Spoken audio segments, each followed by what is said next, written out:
Hello, everybody. How we doing? This is Red Pill Phil on YouTube with a very, very special edition here. A lovely pre-recorded stream.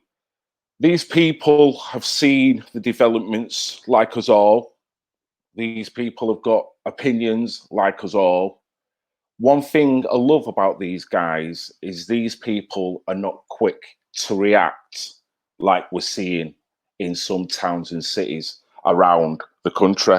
So with that, I would like to welcome you to the show and welcome you to the live stream with the A-Team.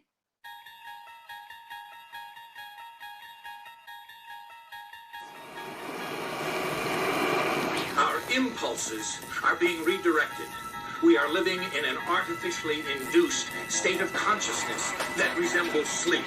Oh, goddamn hacker, that second damn night that asshole's cut in.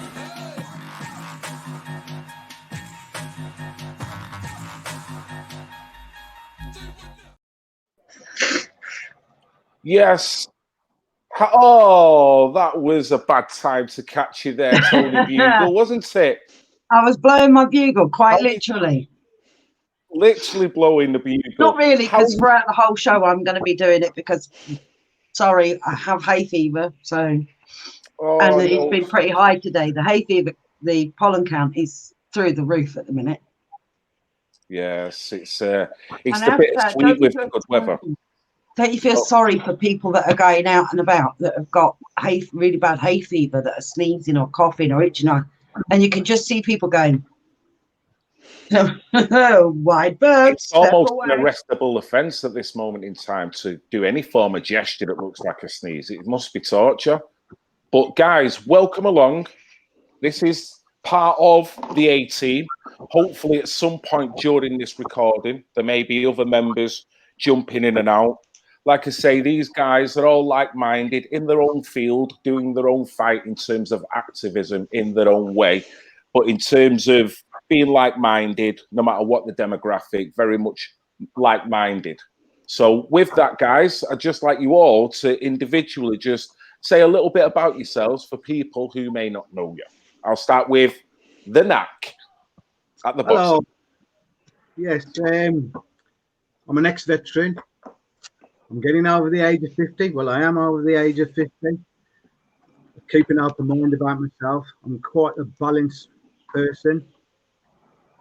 Forget the way I look. This is just all spiritual now. In my days, I've listened to all kinds of music, soul music, bhangra music, rave scene.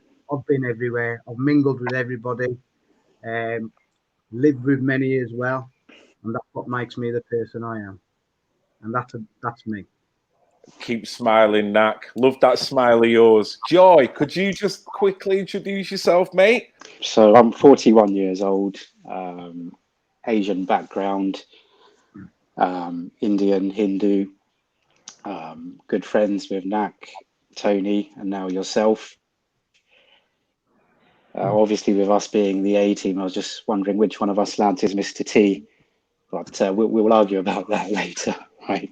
Well, Knack's got the most hair. He's just in the wrong place. Yeah, and he would be the one to say, "You ain't getting, I'm not playing, fool." We did do a video that imagine actually him worked with a that cigar, way. actually.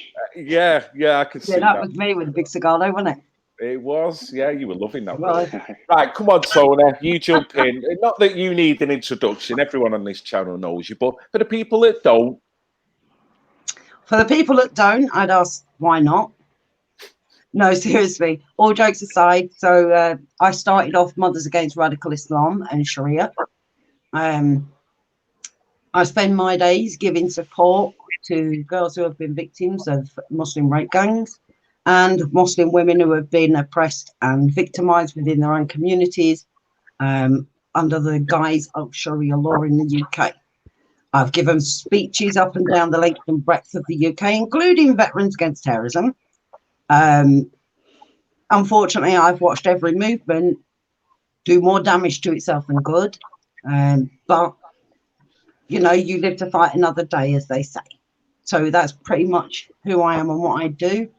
But I'm also not British. I just want to add that everyone in this room calls himself British, except me. I'm English. Nak and I have this conversation quite often, and he totally supports my right to be an English rose, and I am. So that's pretty much all there is to know about me, which isn't much. Well, together we are. Look, that picture. Yes, check that out.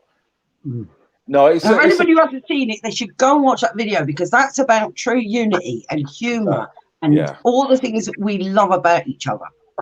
And Nak killed that video. He nailed it with that little scene, the repeated scene. I mean, Jason is not here yet. Hopefully, the producer of that video will be able to give his take. But your video, mate, that won it out of everyone. Their own individual clips. That was so funny. Do you want to paint the scene of what that, for people who haven't watched that video? Can you remember what it is you've done?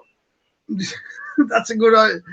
Well, the thing is that it was quite passionate, wasn't it? I think when I obviously spoke, it was quite passionate in the way I actually kind of spoke about. There's obviously two sides, and that isn't there to any element, and no matter which way they kind of portray things, they're on different sides of the spectrum. But I think I do get kind of a bit emotional in my ways, and quite passionate in my ways, and in the way I kind of come across as in being British myself. You know, we are who we are. I was born here, and obviously with what Tony was actually stating, you know, she states she's English, yeah, but I was obviously born underneath the England flag in Wolverhampton. So this is our kind of, I think all of us kind of participated in that video, but I think fair play to yourself and Jason in the way what we was actually trying to perceive, and the way you kind of put it across to people. And if people haven't watched this video and they don't know what I'm going on about, I think they should actually pick it up from your YouTube channel and watch it. Cheers, buddy. Well, what I'll actually do, I'll overlay it. So whilst you were saying that, then it'll just be going on in the background, muted, as it were. You know, the funniest part about that video, sorry to just interrupt, the funniest part about that particular video, because it's on Phil's channel and mine, was that you lads all had a script, right? And every single lad stuck to the script, myself included. The only one who went off script was you, Philip. And we had to edit it down to fit the bugger in. He was the only one. Everyone else stuck to script. But no, not Red Pill. He's a law unto himself, the sod. I do what I want, Tony. Do what I want. For comedy, the comedy value of it itself was brilliant. The timing and how, because I had to get that speech. You know the bit where I actually reel off what he says. I had to get that down to fit in with that split-second timing at the end. I've never worked so hard in my life as I did to get that in there. But it was about the ability to be different and be able to laugh and have moments of where we laugh at ourselves, but we laugh together at each other as well. And that's what has always made this country so fantastic. And it's disappearing, slowly eroding. Anything you'd like to say, Joy? I know you may not have even seen this video, because I do believe you joined the A team, as it were, a little later on. But I'm a late joiner. I love it when a plan comes together. I did see the video, Right. And it looked good. It just kind of shows the kind of human side to the whole movement, really. You know, people can get quite intense and heated in debate, and people can get triggered easily. I would say that, me personally, I used to do that. I would jump on Facebook, and whatever the latest topic is, you know, I'd start shooting comments out and things. But going back to your video, because I'm waffling a little. No, you're not, mate. bit, You're not. You're not. You're not. You know, you saw opinionated people, a bunch of opinionated people, you know, coming together, showing a human side, having a laugh. And I think that's what it's all about. And you guys, now I'm part of the A team, I want to associate with sensible people, people who come up with constructive arguments, not brainwash people can think for themselves, and balanced. I think we've used that word a few times, and I think that's kind of a key word, really. Having a balance of opinion. Well said. I mean, one thing I will say, I'm going to throw it out to anyone here. Evolution, that's one word that comes to mind with this. That my start position when I started on YouTube to where I am now, it means an evolution in terms of the direction of certain things that followed, the direction of the news and activism itself. An echo chamber can deny you from evolving, can't it?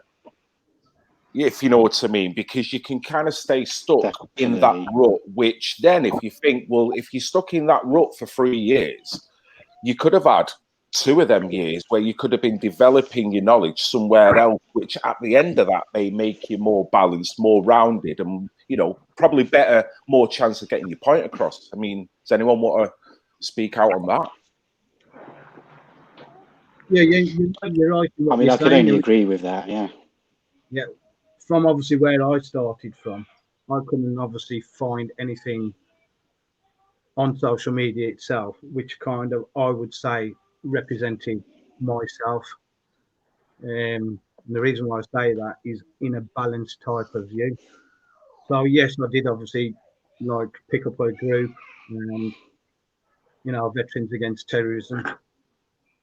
And look, what I'm actually stating to everybody is when you're in the game and it's a new game to you and you feel passionate about things and you're moving along, you're digesting things, sometimes there's people out there that can make mistakes.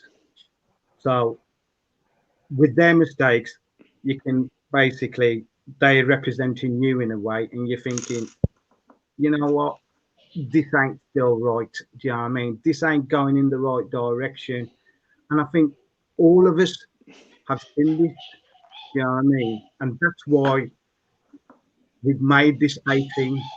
This is where we're going with everything. We're holding a balanced view. We'll listen to everybody. Yeah, and I mean everybody. Whoever wants us to speak to us, we've got that here, ain't we, where we'll listen to people. But what we ain't gonna have is what we're seeing now, in all we've come through, what we've built. Yeah, we're in a generation where we fought. Well, our parents basically worked hard, kept their heads down, moved on. Yeah, we come from school. You know this, Phil. Joy, you know this as well. We come from school. We had our problems, but we made relationships. We moved on with everybody, and that's what it's about. And I just feel things are going backwards now. Yeah. Why do I feel that? Why do I want to turn off Facebook? You know what I mean? What kind of emotional effect is it having on me? Yeah. Why do I feel so saddened that where are we all going now? Yeah. This is how I feel. And if anybody wants to elaborate on that, please do. Yeah, go for it, Tony, Joy. Well, I want to say I spoke very briefly to Nak earlier today, and I also spoke to you yesterday, Phil. And as I said, when I was talking to Phil, I was this close to just breaking down and crying, because what I see now is this constant slamming over my head, especially somebody who sadly happens to have been born the way I am. It's not a choice. I didn't choose it. It's just, this is how I was born.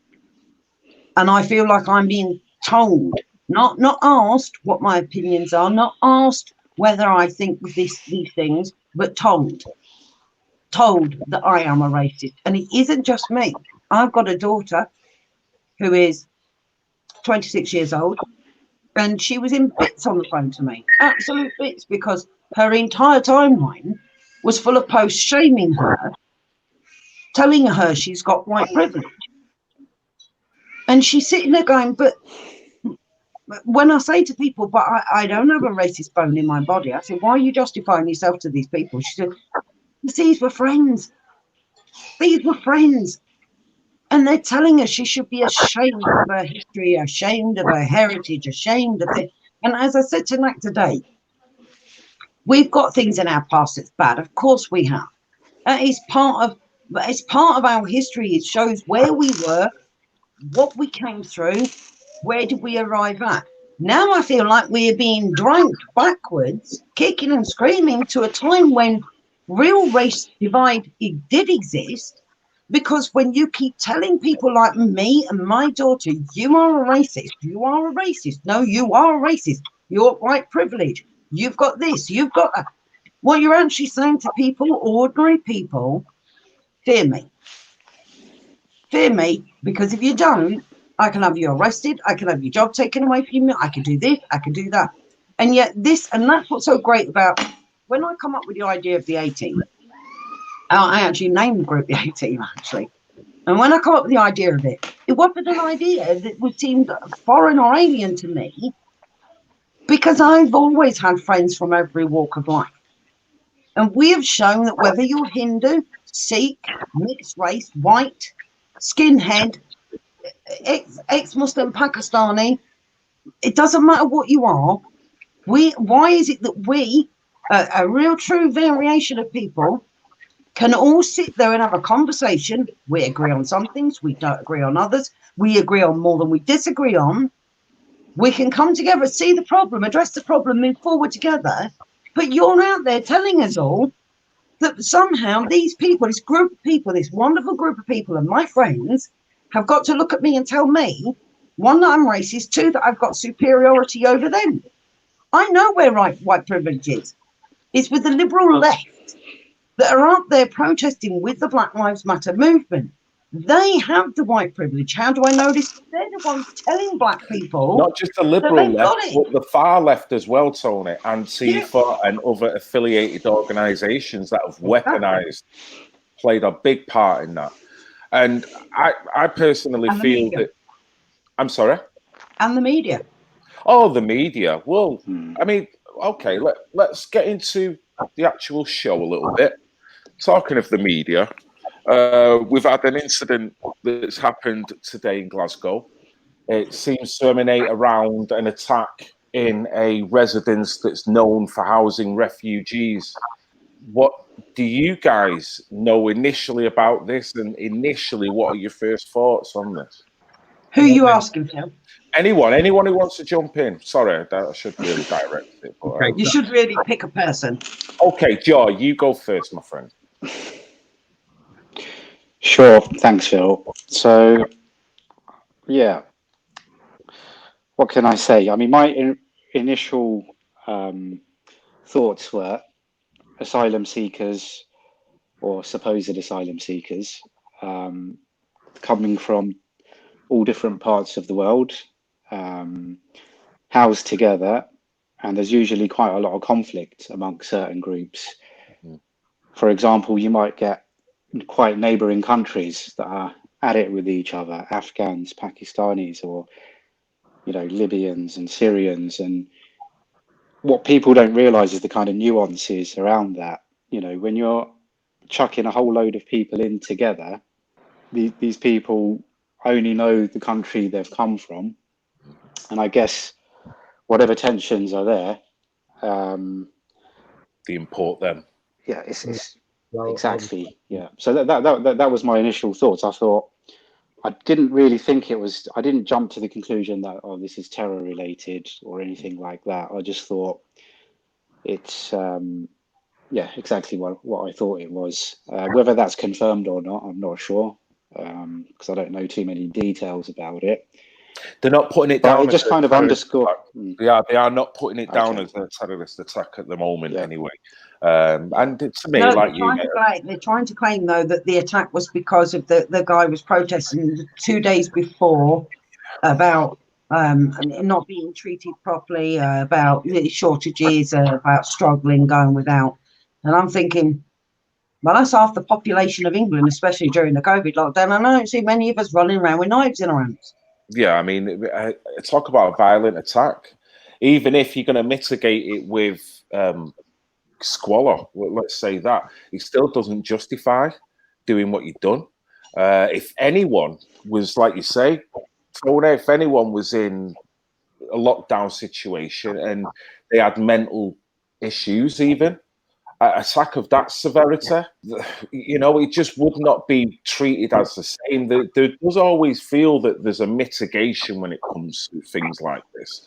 And it is quite worrying when they're not that I want for them to show the severity of it, but I want them to be honest with how the in between the lines of this story actually is, because that is just as important as the headline itself. You do feel that them leaving that out creates the narrative that they want to mold rather than the true narrative. And I guess we're all targets and victims of that. It's called lying. Yeah, I could have made that really short, couldn't I, Tony? Yeah. I mean, we can make it sound as complicated as the media do, or we can be honest. And let's be honest here, the media are lying to make it seem as if it's not as bad as it actually is. Tony, or at best manipulating the truth, right? Absolutely. Yeah. Well, that's another word for lying. I mean, they all use the word manipulation, but if I'm being manipulated with something that isn't factually correct, it's a lie. And the media have turned into the world's staged art performing liars. And what makes it worse is you then see, I don't know if any of you saw this, because this bleeds into the attack that had happened an hour after the Black Lives Matter protest, where 15 people were stabbed, 3 people died. 1 was a teacher, and the other 2 that died both happened to be gay, and they were seen kissing. But again, they initially said it was a terror attack. Then they changed their mind. They said it wasn't a terror attack. Then they come back and said it was a terror attack because they were put on a spot where they had no choice to. Now, me personally, I sit there and I think, just tell the truth from the word go. We're big boys and girls. We can take it. But it doesn't feed into the narrative of hate they want to create by people who happen to share your not skin color, not mine, against people that they would deem as far right. And it does, and their whole attitude, like, I can't even say anymore. I don't even feel anymore that I can say to people I meet, oh, I've got friends of every creed and every color. By virtue of the fact that I say it, apparently that makes me a racist. I can't any longer say, I can't tell a joke anymore. If I tell a joke, I mean, I tell jokes with you guys and you find it funny. You tell jokes about women, I find it funny because it's a joke. It's what you're meant to do. You're meant to laugh. But I'm being told by virtue of my skin color, I can't do that anymore. I'm told that I have some sort of privilege. Now, I do want to address it because I actually had an inbox last week. Well, can I just say, you're displaying some white privilege right now, Tony, because you're on my show. Yeah. Yeah. I feel very privileged. You get me. You should. Tony, I don't do this for everyone. Hang on a minute. I'll just get on my knees and say sorry as I take a knee, shall I? Yeah. And then stick the kettle on, please.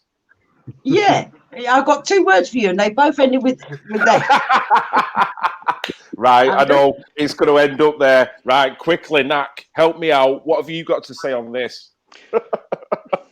Well, to be honest with you, I'm all up for people wanting to better their lives and everything like that. After, at the end of the day, my father was an immigrant as well, to be honest with you. So, but I don't know. I mean, the thing is it's all going to come down to everything contributes into everything, doesn't it?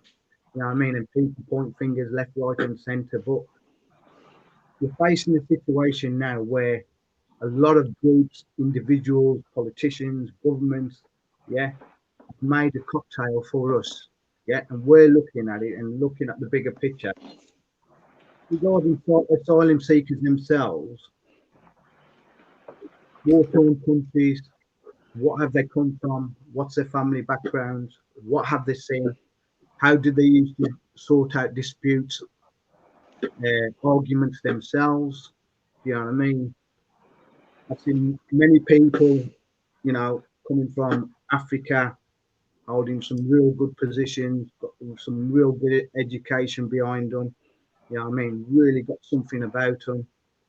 And then we've got obviously different individuals who obviously want a better life, yet they seem to not get the Lord aspect of it and so on. But then just viewing social media itself. So they're here, they're trying to claim asylum, they're watching TV. What have we seen lately? Do you know what I mean? Everything contributes within itself, doesn't it? What have we personally seen lately? Yeah, rioting, things like that. I just think it just sends kind of waves in the brain itself. You know what I mean? And some people just think that this is the way to do things. That's how I feel about it. No, I mean, I share all your sentiments, guys, and I'll go to something that we were talking about before. When I look at where we've come from the 70s to now, I look at the actions of trying to ram down a narrative that I don't feel is necessary. There's certainly issues in terms of race in all countries. In terms of America as opposed to England, they're two totally different cups of tea, if you know what I mean. So they've got to be treated differently. So to ram the same mess, what they've done, they've weaponized and they've radicalized, and then they've made it generic. So they've made the argument applicable to both countries when that's not applicable. We're damning our police, you know, and we're doing all the things over here. All of a sudden, you have what appears to me, you've got a lot of disenfranchised individuals of many different demographics, whether they be Eastern European and whatever, that then form a kind of subculture because they've got it in their head there is no opportunities for them. And then it's a fallacy because it's like someone's gaslighting you. You look on the telly, we've been watching football all week long. It's been great to come back. Unfortunately, it's been so politicized, it's unbelievable. Oh, we've lost JD, hopefully he'll come back. But the bottom line is, most of them players, a lot of them players are black. Now, they've been given the opportunity to excel in one of the biggest and strongest leagues in the world. The multi-millionaires that have got such a profile, it's unbelievable. But yet, like you say, I mean, we were talking about this, Tony, they're going to be battered into submission to doing this. But what is frightening for me at the moment, there's not enough black role models that are strong enough that can see this narrative, that are prepared to take the hit and call it out, and not just go along with what I regard as the leftist Marxist agenda to weaponize black people against white people. I say that I'd also say that you've got the added problem of when you get the Hollywood elites come out and make a video apologizing. Yeah. I'm sitting there watching that and I'm going, don't apologize on my behalf. Yeah. No, nobody. What am I apologizing for? Nothing. I've got nothing to say sorry for. I won't apologize for a history that's tainted both good and bad. How can I apologize for a history that yes, it did some awful things, but it gave the world some of the greatest things known to man. So I'm not going to bastardize my history. The good and the bad need to be seen. Taking statues down is ridiculous. These statues are there to say to us, do you know what? There's good and bad in our history. We have learned from the bad and we've excelled and become better.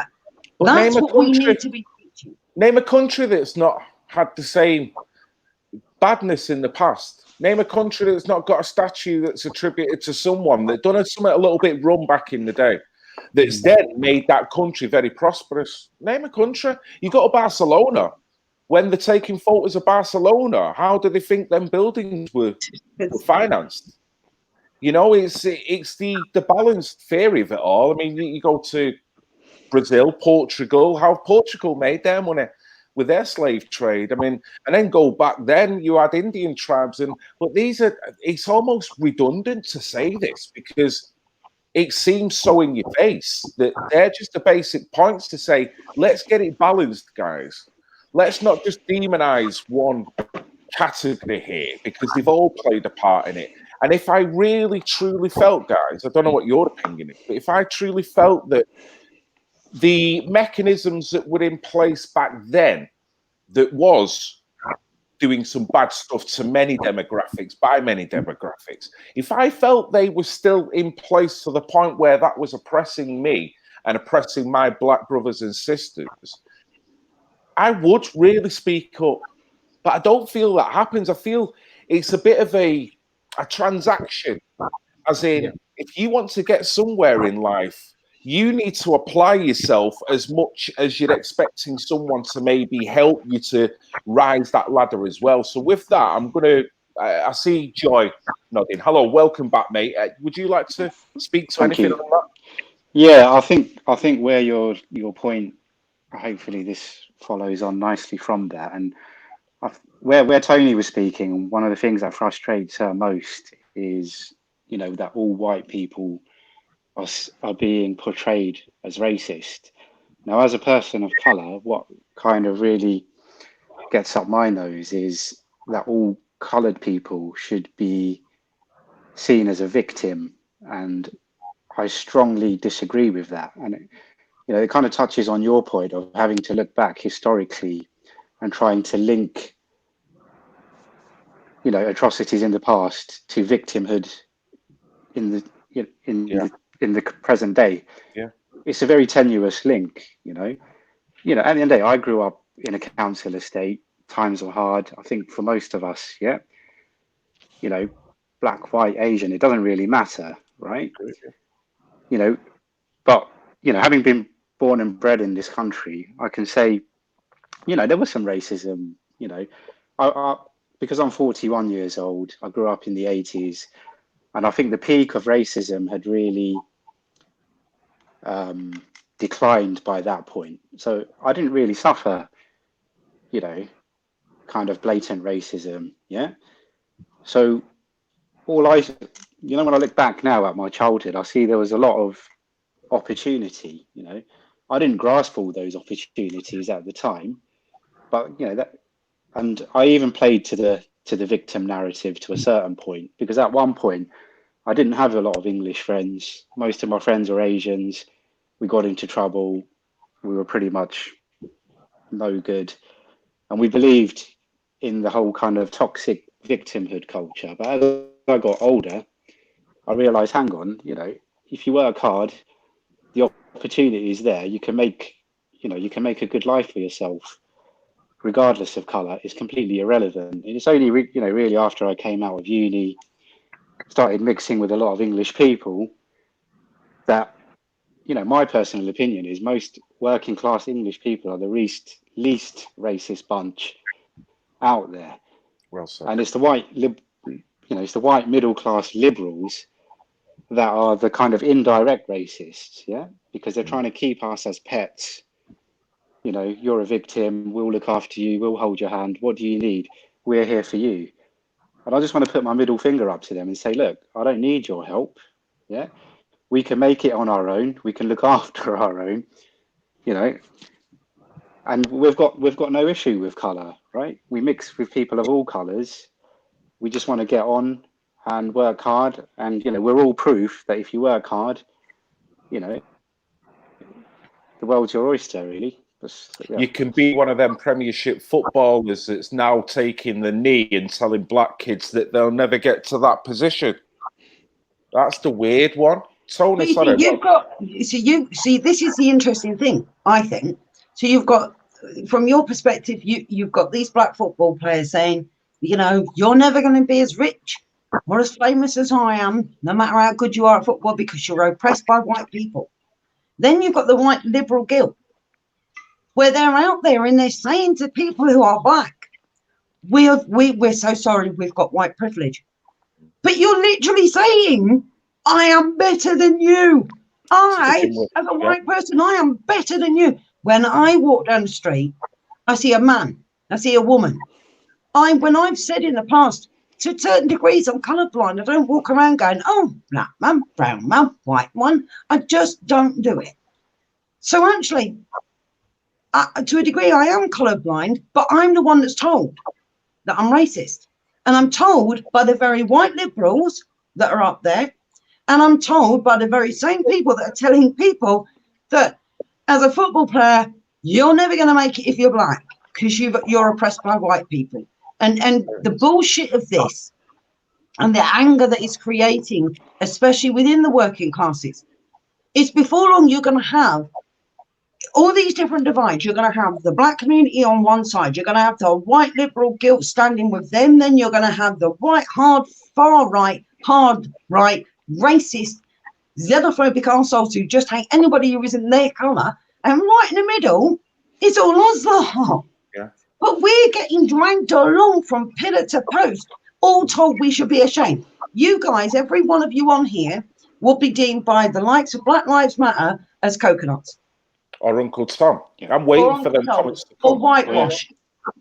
Or useful idiot. I'm looked as being I'm the token white woman right now.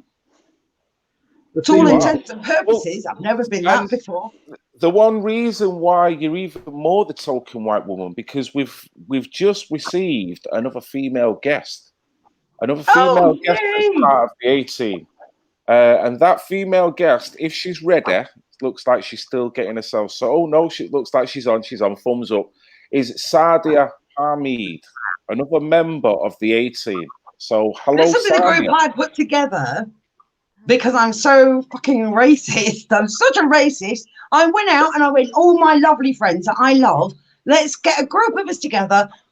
Let's do what's right. We never made it about skin colour, but skin colour's become the issue of the day, pushed by the hard left, pushed by the Black Lives Matter movement, pushed by the liberal guilt, has become the discussion of the day.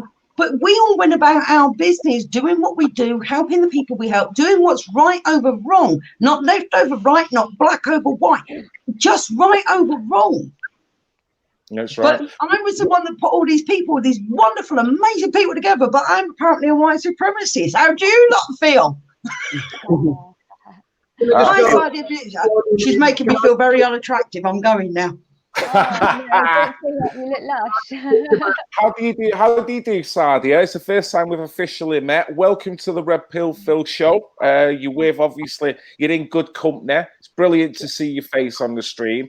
I would love you just to break down basically what you're all about and how you come to meet Tony just before we get on to the next part. Welcome along. Hi. So I was doing a bit of research for hopefully a documentary around grooming and how victims are treated and whether services have kind of changed their approach and if we're getting it right with victims and survivors. That's how I came across Tony, and we got chatting, and she's lovely, she's amazing. But I can hear the kind of, and I'm sorry I've missed so much. I literally just this second hung up from another stream, and I was like, I'm going to try and jump on really quickly just for a few minutes. But I can hear the pain a lot of the time in the group, because anybody that touches this issue is instantly, very quickly labelled as far right on purpose, I think. I've worked on a lot of issues. I've worked in sexual violence, I've worked in domestic abuse, I've worked in, the atheist sector.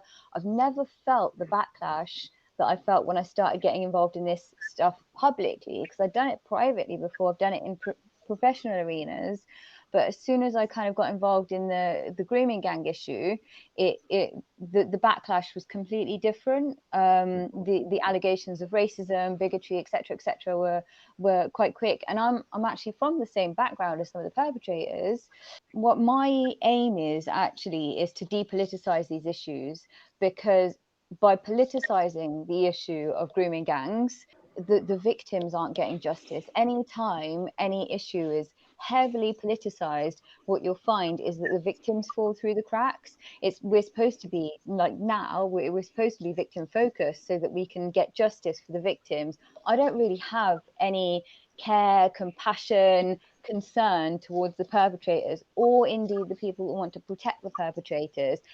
And from my perspective, we see that quite a lot. We see quite often this desire to protect perpetrators or potential perpetrators, rather than the focus on wanting to protect victims and potential victims, and dealing with kind of the issues that increase the risk of somebody being groomed. I find it quite sad, actually, that still, if you get involved in this area, you could be labeled far right, rather than somebody who just cares about the kids that are being abused. That's I kind of can't put into words how shocking that still is. And interestingly, this isn't just happening in the UK, it's happening in quite a lot of European countries. I went to Amsterdam last year, and before going, I spoke to some of the organisers out there, and the same sort of things happening out there as well.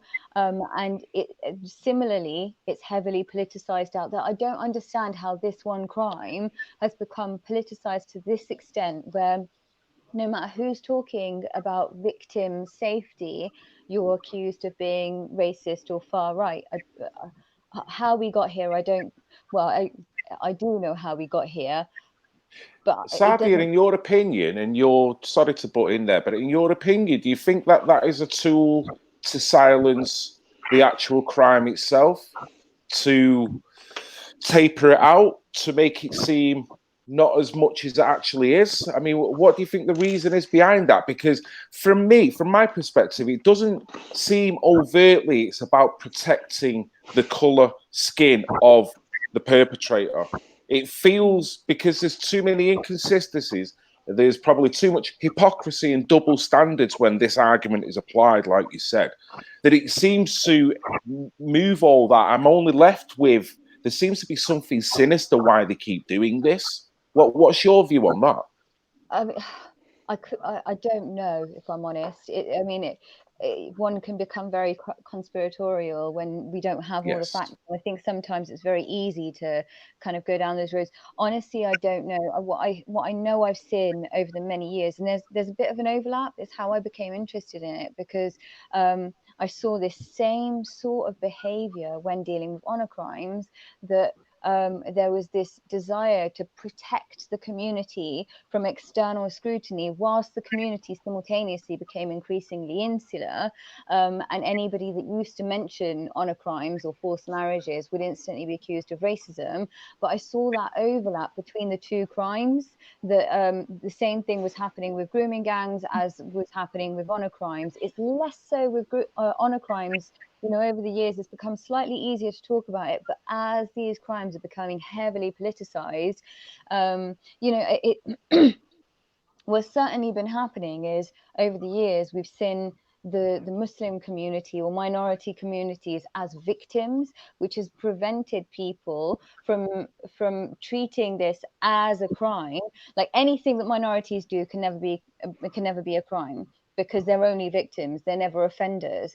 That's the kind of the popular narrative at the moment, which to me is quite offensive, because as a brown woman, I can commit a crime as well. Like, not all brown people are going to be good, not all brown people are going to be bad. It's just that it's almost like we've got a kind of like a double standard policing. Like, some communities aren't going to be policed at all, and I think we've seen a little bit of that through the Black Lives Matter avenue. What we've seen is BLM activists saying that we don't want to be policed at all. Well, if you live in the country, the law has to treat every citizen and every resident exactly the same. This is the law, and this is how it applies to its citizens and its residents, and that should be it. That, like, to me, the law should be above politics, above identity politics, which that isn't what I'm seeing at the moment. So that's what I've kind of always felt, that certainly with minority communities, that the law isn't applied in the same way for whatever fears. I've delivered training to hundreds of professionals, and I know there's still that fear and anxiety that they're going to get accused of racism and then they're going to lose their job. So what I still say to professionals is, use the law, use policies, and that's it. Nothing else should be your guiding principle, because the law doesn't see your kind of characteristics, and either should it. The problem is, where these institutions are becoming heavily politicized, and because of that restricted, it seems to get in the way of people doing their jobs. If they were to just focus on the law, or just focus on their policy, what their professional, responsibilities are to whoever they're taking care of, then allegations can easily be batted off. I do advise professionals that when you're working with a victim of anything, document your decisions. If you're worried that you're going to get accused of racism or bigotry or whatever the ism or phobia that you're going to be accused of, document all your decisions. If you're working, for example, from my kind of other professional hat, if you're working with a brown girl who's being abused by her family, well, you wouldn't work in her interest if you were a racist. If you're working with, similarly, if you're working with somebody who's being abused, that's the only thing you should be working on, that they're being abused, how to get them free from abuse, how to safeguard them, and that's it. We need to start putting the victims and survivors of these crimes right at the center of our practices. I do think there is a bit of a change coming now, because these stories have come out as scandals. We have definitely seen a shift. If we were to look at it 10 years ago, you wouldn't see this many people speaking out about it. So there has been a shift, not quickly enough, not big enough, but things are changing slowly. There's a lot more to do, a hell of a lot more to do. There's a lot more to do in terms of, the backlash that people that speak out about this issue are getting. But we are slowly seeing like small changes. I mean, this what we're doing right now is a big change as well. A few years ago, I don't think that there were that many people on YouTube talking about it either. Yeah. Nak, would you like to say anything? No, I totally kind of agree with Anne. What she's obviously stating regarding minority groups, I personally feel that when these grooming offences do happen, that the community will disguise it itself with the help of the left as well.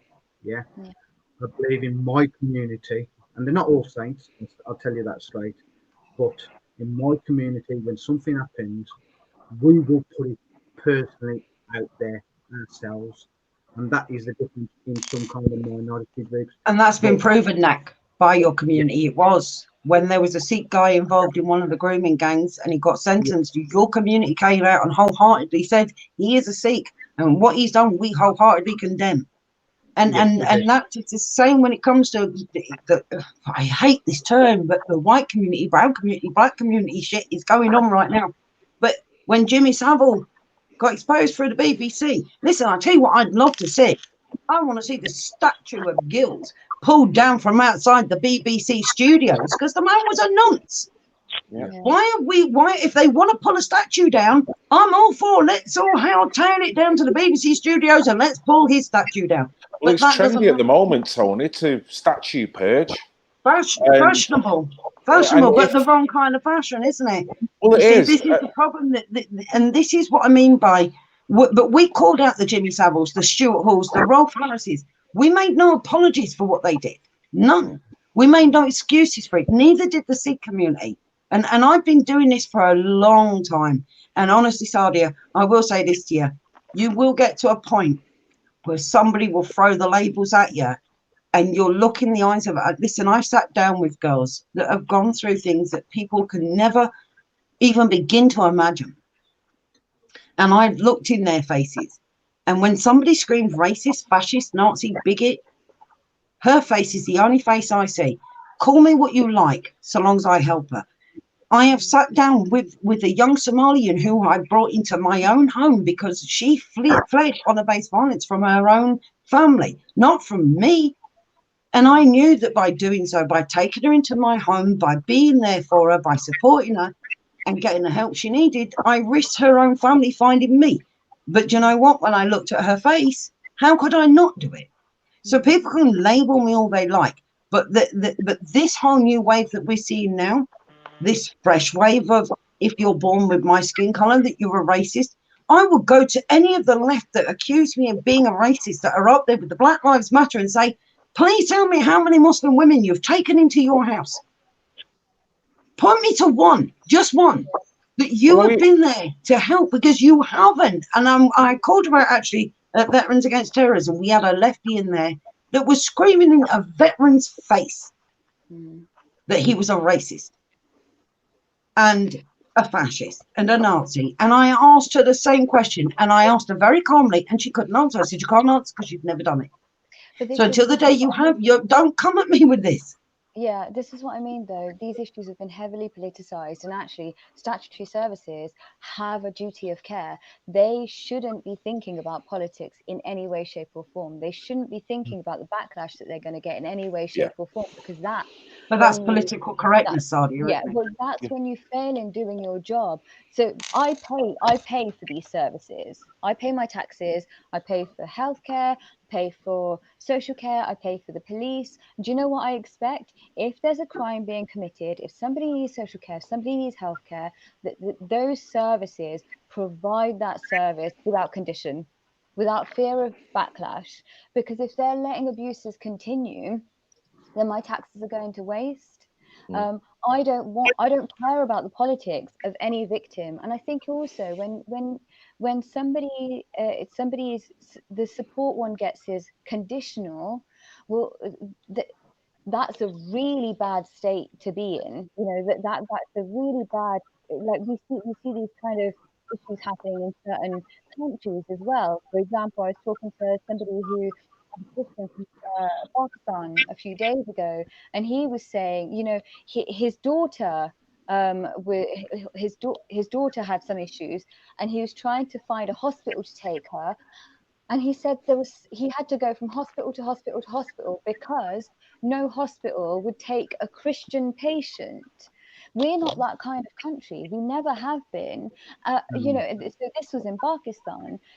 Is that what we want to see in this country? You know, I think everybody deserves legal protection. Everybody deserves access to healthcare, social care, police protection. All of those things are our human rights that we've fought goddamn bloody hard for. If we start failing in those duties because of the ethnicity of the victim or the perpetrator, well, then we're getting it seriously wrong. We're going backwards instead of forwards. This is what I mean. These offences need to be depoliticized. Imagine I was going to say, imagine a rape victim not getting justice because of her ethnicity, but that's exactly what we're talking about, really. It is. You know, I mean, sorry, Sadia, but I just want to bring this point out generally to the lot of you. In terms of survivors, what do you think it feels like from a survivor's perspective when their argument is so politicized that anyone, no matter what the demographic, speaks up on their behalf, that they're castigated in such a way? How does that rub off on the survivor? I mean, well, I can tell no you, one ever. I can tell you for sure, because I know for a fact. So I used to work with sexual violence victims, and I knew there were so many clients that would say, you know, I can't tell the man in my life because they're going to get cross, right? So you'd have a victim or a survivor who had been raped, who then had to think about the people in their life and protect them from getting angry and taking matters into their own hands, particularly if they felt like they weren't going to get justice through the legal routes, right? And a lot of women, like I'm talking about older women, not children, might not want to go through legal routes because it's long, it's painful, you know, it's a hard process to go through. So I understand that. But imagine having been raped and then also having to consider that there's going to be this backlash, because then you don't allow yourself to process what you're going through. But that's happening on a much, much bigger scale with this issue. So it's almost like being abused all over again, because even talking about these issues is going to result in an attack on you or your family. You know, I see it on social media platforms. You know, the pylons on victims and survivors that talk about these issues as in they are the ones inciting some kind of racism or bigotry or intolerance. The problem that I have is nobody is asking the perpetrators, at what point are we as a society going to say to the perpetrators, are you not worried that you're inciting violence, racism, hatred towards your community because you are representing your community in a really bad freaking light? That's not happening. Why is the onus still on victims? You know, like in terms of the atheist community, they're very, very quick to talk about sort of, you know, the outdated values of religious communities, like the Muslim communities. If I think about the kind of, you know, the non-Muslim atheist community, well, what we've got the same sort of issues happening here. You're not going to call these issues out here, no, because it's so politically charged. They know to stay away from this. So my problem is that they are not asking members of the community. They still ask the victims, why are you inciting violence? It'd be like asking somebody whose house has been burgled to keep their mouth shut because they might incite harm or abuse against burglars. Yeah. It sounds But that has gone on. Something That so. has gone on for a very long time. I mean, even before it taking away the racial side of it. And I speak as somebody who is a survivor. I know for a fact that when women over the years go to the police will say things like, "But are you sure you want to press charges? yeah. Are you sure? Because there could be a backlash. Yeah. They could do something. Yeah. Something else could happen. We can't guarantee we can protect you." It's Yeah. not a good enough reason. And throw into the mix that these girls were targeted because they were white. But it's never been recognised as racially motivated, which is why it can be played from the opposite side. That it's. I mean, your Tony, cause to say to a survivor, sorry to butt in there, but we can't guarantee to protect you, then you're neglecting your duty, are you? Yeah, and you're admitting that before you're actually doing anything. Absolutely. But they have admitted that to women for centuries, or any rape survivor, be you male or female, that we can't guarantee to protect you. And now you've got not only can we not guarantee to protect you, we're not so sure we want to address this issue because we could cause some upset in the Muslim community, and that could cause some backlash, and that backlash could cause the so-called far right to come out. And if the far right come out, well, then heaven's hell has broke loose. So they hold back from protecting the victim because the victim essentially is the beacon that stands out and says, "There's a fucking problem. Hello." Yeah. It's a big alarm, and I think that sorry, but I think Jay hit the nail on the head earlier, actually. Yeah, what the problem is, by doing this, what Joy, not what Jay. authorities themselves have done is actually directed a whole country's anger towards the Muslim community, because they're like, right, why aren't you dealing with this? But the authorities, if they're not going to have that conversation with the community and say, look, we need to work together with you guys, where these perpetrators are coming from, to deal with this issue, because they're failing to do that, and they have the resources to do that. They really, really do. You know, if they wanted a few community outreach workers that they could go into the community and go, right, we need to deal with this issue within your community. But by not doing that, by treading, like pussyfooting around it effectively, what they've done is they've created national anger against this community. And there are members of the community as well, yeah, that you might be able to count them just on one hand, but there are members of the community themselves that are like, we do want to talk about this issue. And then what happens to them?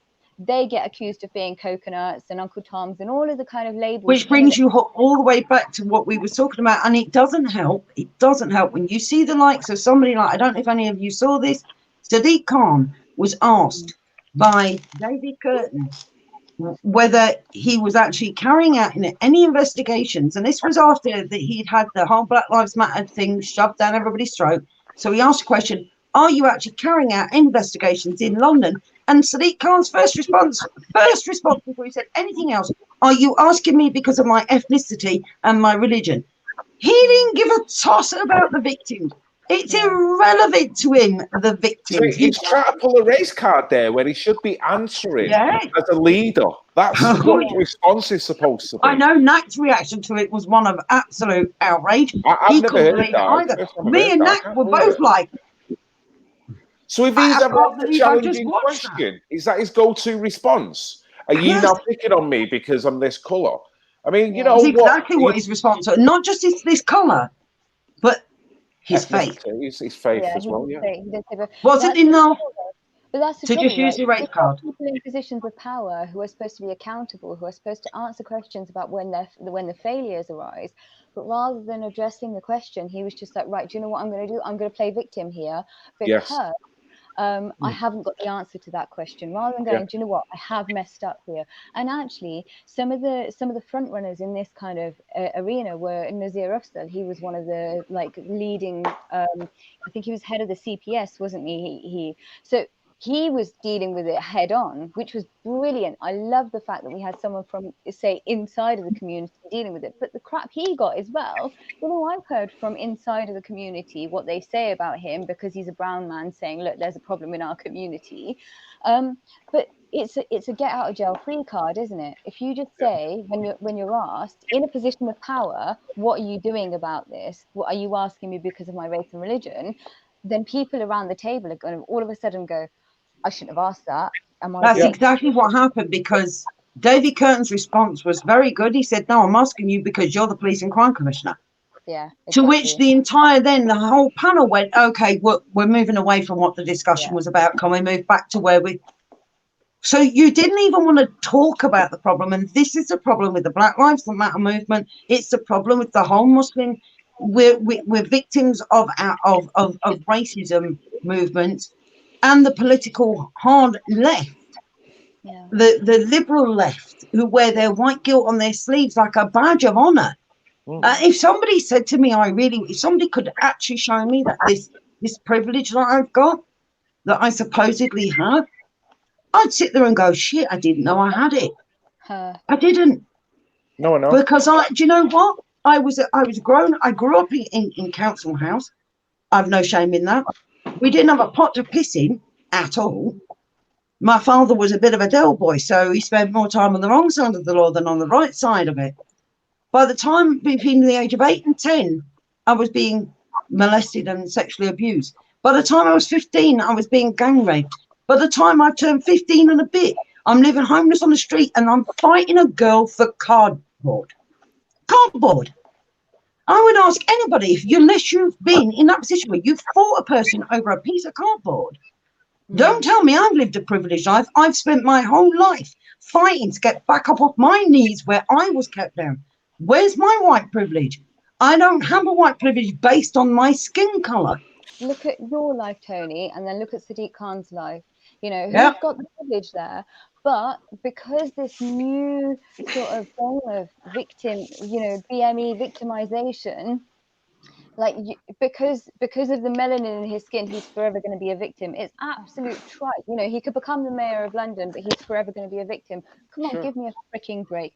Sorry, guys, I have to head off. I've kind of come in like a whirlwind, and I'm running away again. But thank you so much. Sadia, thank you for your contribution. Thank you for your time. Catch up with you on the phone in the next few days, Sadia. Brilliant. Yes, you be lucky. Thank you. Thank you very much. Love you. Right. Love that girl.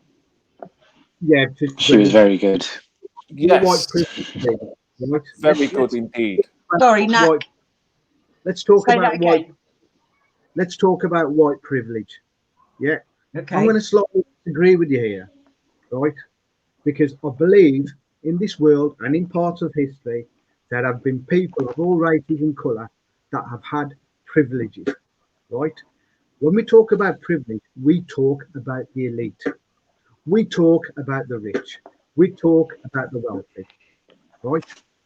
What we've got left, right, is when people start digging up history, right, they hold it only so far. If you want to talk about history and you want to take it back, please take it back further, right? Who are the sufferers in life? Whose ancestors suffered? I'll tell you who suffered. It was the poor and the working class. So, of all skin colours, Nat, of all skin colours in all countries, exactly. the struggle would have been exactly the same. Exactly. So people kind of just keep pressing with this. Look, I've done some digging, and let's talk about history itself. Historians themselves will manipulate history from the country they come from. Yeah. So they look, obviously, this is what happened and so on. Regarding the history that I've dug up into myself, look, I know colonialism happened. Yeah. How do I look at it? Was it bad? Yes, it was. Yeah, in what happened. But stating that, how did they gain the momentum? How did such a small country gain the momentum to get where they were and dominate so much? And that's what it comes down to. Paying the people of all the countries they were in, the ones who basically said, thank you very much. Yeah, we'll take that off. Yeah, we will work along with you. Yeah, and this is what it comes down to. Yet people don't want to admit that part of history. They want to go on to one part of history, and yet when it's their ancestors that were involved in the history itself, which caused a knock-on effect, they want to whitewash them. Yeah, and yet conformity bias. Yeah. a constant bash, total bash. Constantly bashing.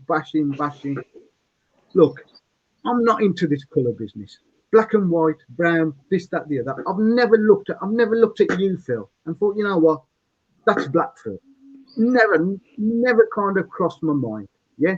You walk up to me, how you doing, Phil? That's me. You know what I mean? Anybody and everybody else out there, right?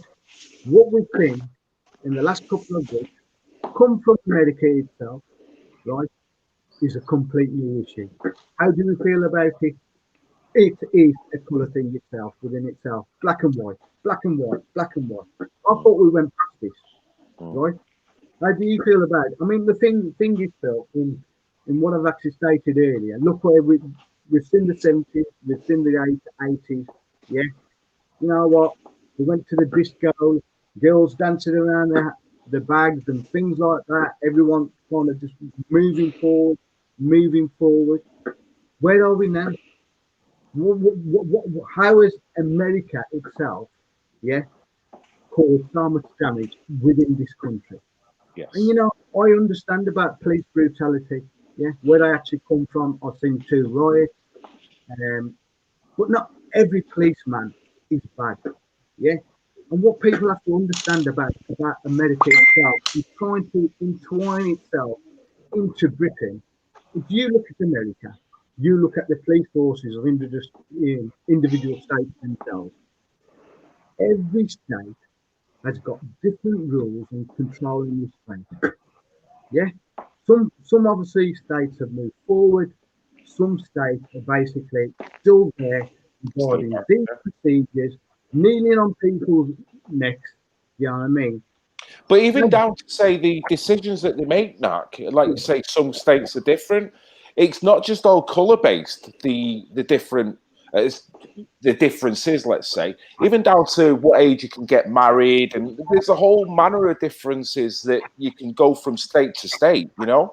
Just one sec, mate. Can I just allow Joy just to have a little speak, mate? Because I know you've sat out for quite a while. Is there anything? Actually, I was going to drop out and leave you boys to have a little man chat there. Cheers, Tony. Well, Tony, I'd like to say before you go, thank you for your contribution and thank you for your forethought in all the work that you've done over the years anyway, and the work that I can see you doing now, and particularly to having the thought to engage and get people together of like-minded, all demographics. This stream is visually as well as intellectually is very powerful. It's beautiful. That's what it is. Never mind powerful, it's beautiful. It's got beards and lacks off and ladies and things and white and brown and black, and none of us give a shit about any of that. We do care that we all love each other. And that's what makes this A team is so special for that reason. Yeah, and I've got to take my hat off to Sadia as well. Let me just emphasise that point regarding Sadia, where obviously the community she actually comes from. Yeah, let's have more of that community coming forward, yeah, and discussing these issues. Yeah, this is Britain. Yeah, we can move forward, and you know what? Love all of you, and we'll listen to everybody as well. Yeah, let's get that done as well. Well, you boys, I'm going to leave you boys to chat, and I'll leave you with just one quick afterthought. The person who really did the best in the 18 video film, Knack, was Alan the chaplain. That man owned that video. I love that man. Scarily good. Scarily He was. good. He was too good. He made it look too good, too easy, and he was far too attractive. That wasn't a good thing. Well, that's Bloody good thing eyes at all. piercing. Yeah, no. See how you all remember the minute I mentioned the chaplain, though. Yeah, he's too smooth for me. Keep him Yeah, away from me. you see, I've got a face for radio. Anyway, I'll leave you all to it. I'll speak to you all soon.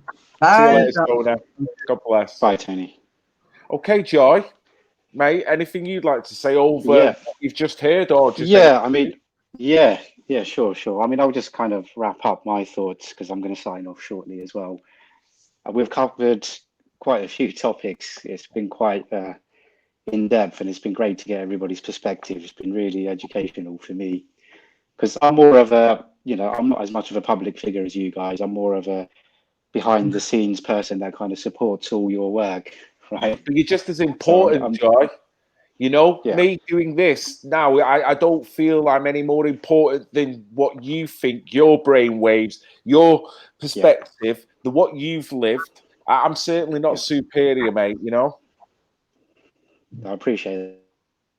And I appreciate the opportunity. So where I really wanted to wrap up, I've seen a couple of things which kind of spring to my mind, which is the political correctness issue is kind of played across both the grooming gang issues and the BLM thing. And also what I see is the failures of multiculturalism. I'm not saying multiculturalism as a whole has failed. What I'm saying is there's certain aspects that have failed, right?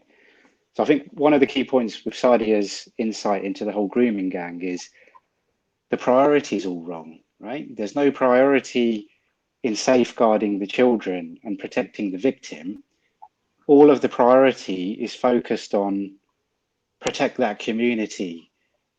We must protect that community at all costs, and no the matter perpetrator. what. And the perpetrator, the perpetrator's community. That's what I'm trying to say. Sure. I don't think the system is. I'm not that cynical as to think they just want to protect the perpetrator. I think what it is they're trying to protect the perpetrator's community, and it's just misguided and it's so wrong. And what Sadia was saying about it's a long process, depoliticizing the whole issue. I completely agree with her. How that's going to happen, I'm not sure. And the whole other aspect I was talking about, the integration piece, like the lack of integration. I mean, I was watching London Tonight yesterday, and there was a young black lad who had never really mixed with people outside of his own estate, right? I mean, I could relate to that because that was like me at one point as a youth, right? And he was given an opportunity to get some work experience at Canary Wharf. I work at Canary Wharf now for a bank. Yeah, I work in the financial sector. So he was mixing with people, and he was, he put himself into it. And it was really promising to see that young man get into that work experience and make the best of it. But that's where I see a lot of the problem is a lot of issues that occur, whatever the issues are, is where in big cities, mainly around the UK, where there's a lack of integration. I held myself back as a youth, pretty much predominantly mixing with Asians only. But then as I got into my late teens, early 20s, I integrated more. And that allowed me to progress and develop as an individual and seize the opportunities that this country has to offer, right? So really, those are my, of course. You just said you integrated into society, right? So basically, where you was with the Asians, then you moved on, you mixed in with others and everything like that. Yeah. Has there been a backlash there?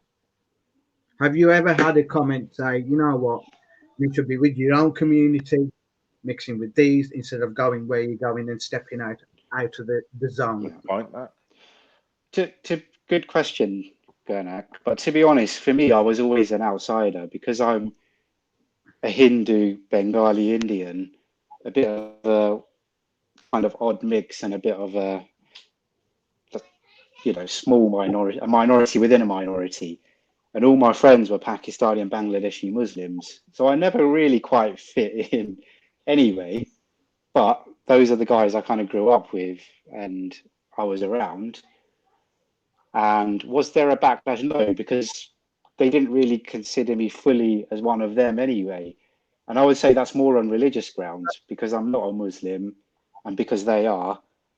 It was kind of no big shock or surprise to them that I kind of moved out of that fold.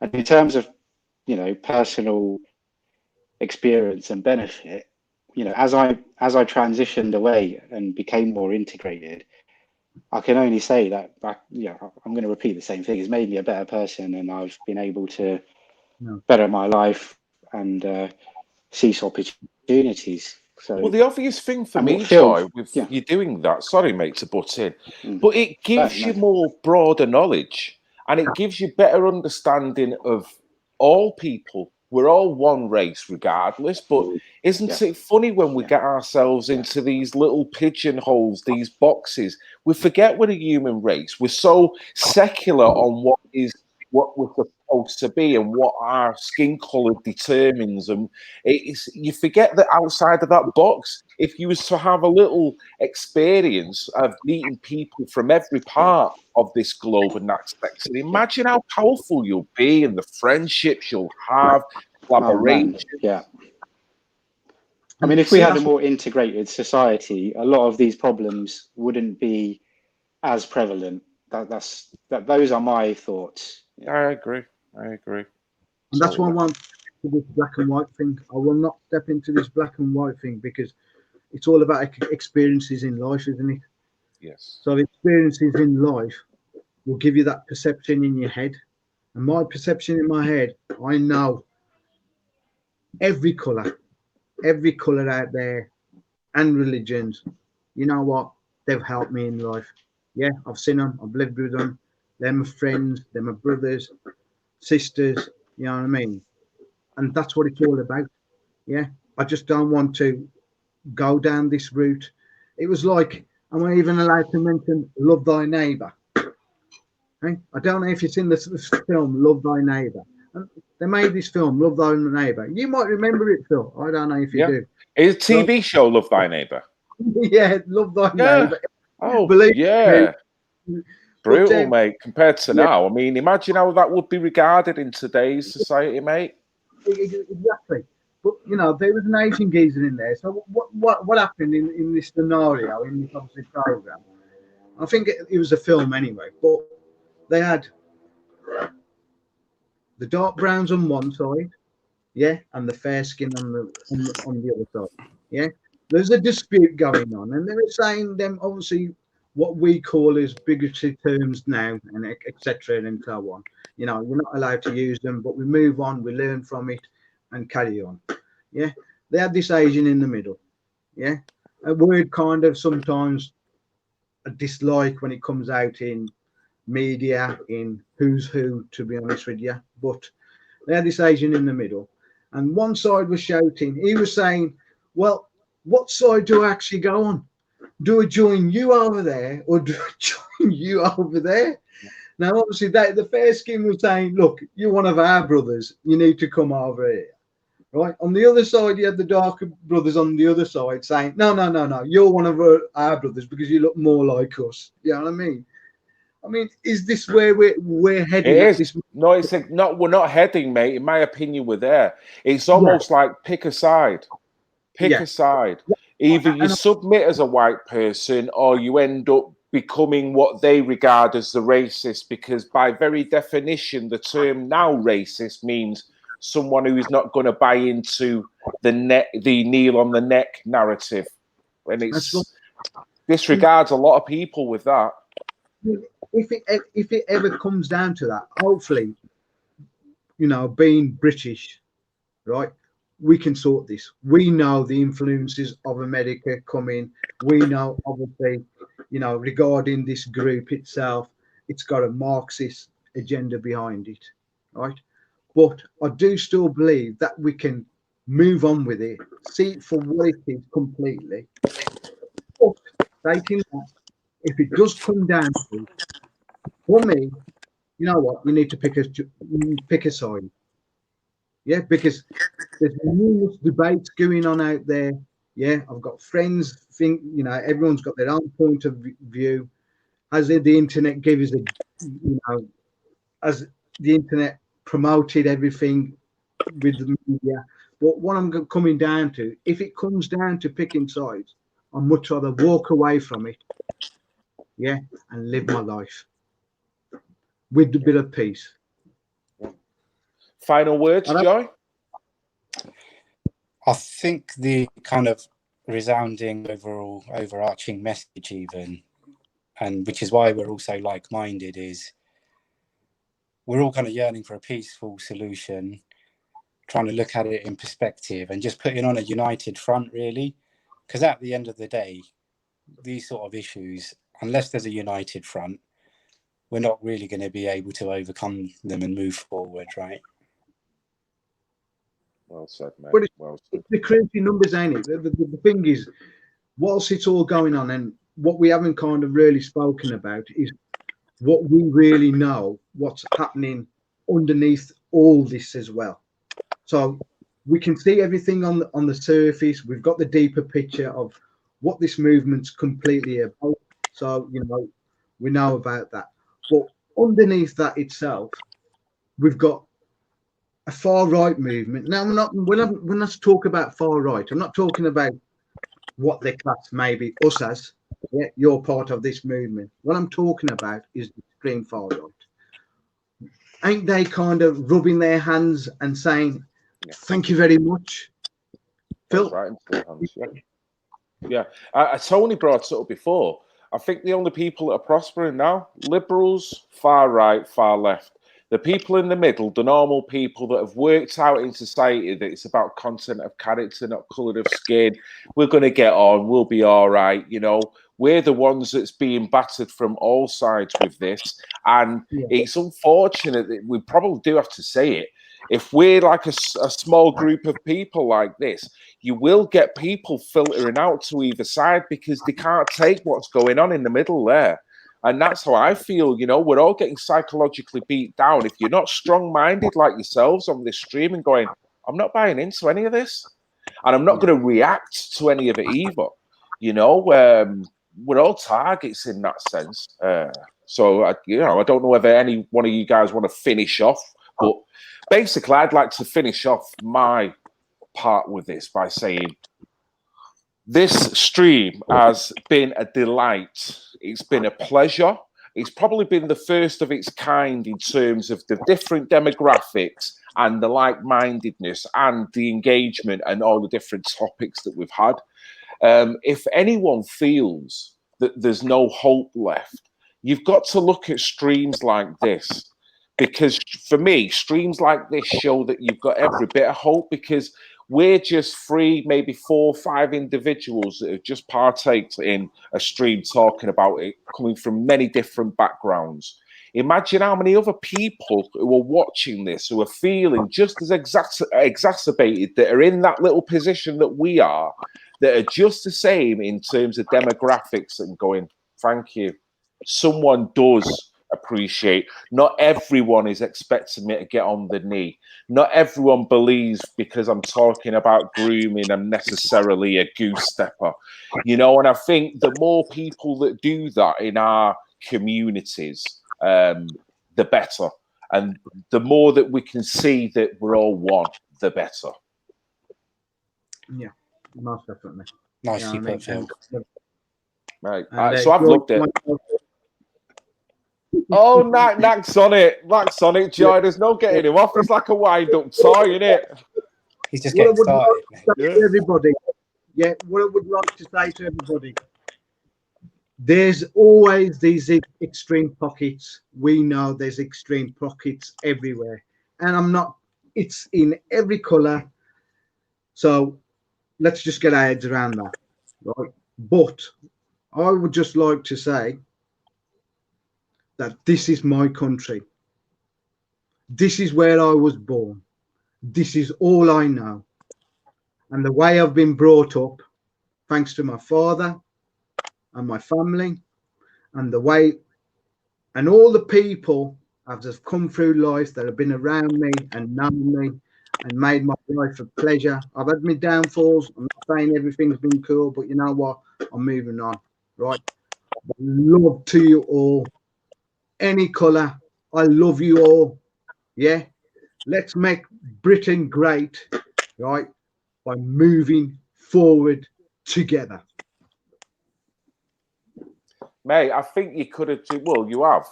As far as I'm concerned, I can't put words in Joy's mouth, but it's like you spoke for all three of us there, and probably maybe Sadia would say, "Yeah, I ditto that."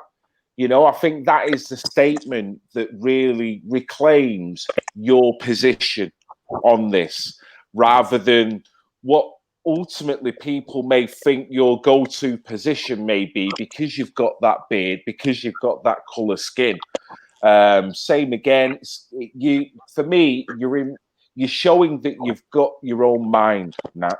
You've shown tonight, Joy, that you've got your own mind, and you're prepared to step out of that box. Say, I ain't hurting nobody, but at the same time, don't try and tell me how to think. And that is a powerful message, certainly powerful. So listen, guys, I'm going to end it there because it is getting close to like 1 hour and a half now. And if we do go too long, it tends to get a little bit laborious for people. And I want people to watch as much of this stream as possible because it's been brilliant. Phil, thank you for your time. Thank you for you and Tony putting this together. I'm not much of a person to do these things, but you know what? Kind of got my ear pinched a bit and said, come on, Knack, move forward. So you're glad you did now, Knack? Hey, sorry? Are you glad you've done it now? It's like you've broke the duck. Are you glad that you've done it? You've made that move? What have I got in here? Nah, joke. It's just yeah, I'm happy. I hope I'm not letting you down in any way. Do you know what I mean? And You've both been fantastic. Sadia was amazing the way she come in like that. It's like she come in it in the ground running. It's like, my God, Sadia, I barely introduced you. You're like, I'm off. Whoa, okay then. Yeah, that was brilliant. She was really impressive. Yes. But Phil, also once again, thank you for the hard work setting this up and everything that you've done to get this, to make this come to fruition today, you know, and thanks for the opportunity as well. I know I'm not as vocal as the rest of the gang, but it's nice. Your sentiments are just as strong and just as loud, Joy. You can't say that about me. I mean, Phil uses all these big words. I just kind of just manage somehow and just get past the finishing line. Mate, it's when we say content of character, this is what we're talking about. We've got three individual characters that have got three individual ways of expressing themselves, and there's no malice between any of them. You know what I mean? So this ain't a pissing contest. That's normally a term I like to coin every now and then, but I love it because there's just 2, 3, 4, 5 different perspectives. It's a pity that Jason didn't have the time to come on. I don't know what happened there. I think ultimately he might have. SpongeBob SquarePants never come. So I mean, we know we would have had this banter. It would have been great, but not to say that this can't happen again. I think now we broke this duck. I think it'd be brilliant to maybe introduce every now and then a couple of the A team or whoever wants to jump on if they all want to jump on, but do exactly what we've done. Pick a couple of talking points that we've all got different opinions on and we want to say something, and we'll just bang it out. You know, we're all sensible. We all allow each other to speak. We're all, you know, considerate to what each other's opinions are about. And I think it's been a really good segment. Very engaging. Amazing. Yeah. I think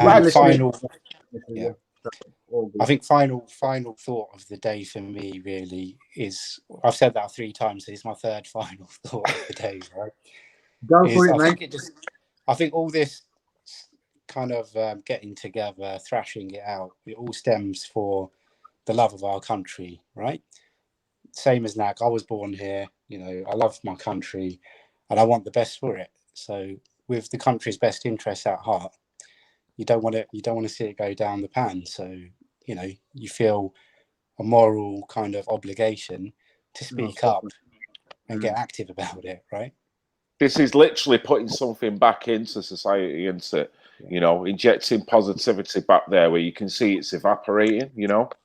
But guys, brilliant. Thank you so much for your time. I hope you have a blessed weekend, whatever you get up to. We certainly will be in the chat. I'll try and make more of an effort to engage in the chat a lot more. But keep the hard work at what you're doing now. Keep speaking out, and you'll forever have my support, you know, as a member of the A team and just as individuals yourself as well. So thank you very much for your time, guys. Vice versa as well. Thank you, Sam. And there's only one more thing to say, Knack and Joy. I love you all. I love you all. I love you all. I love you all. I love you all. I love you all. I love you all. Even the pissing haters. I love you all. I love you all. I love you all. I love you all. I love you all. I love you all.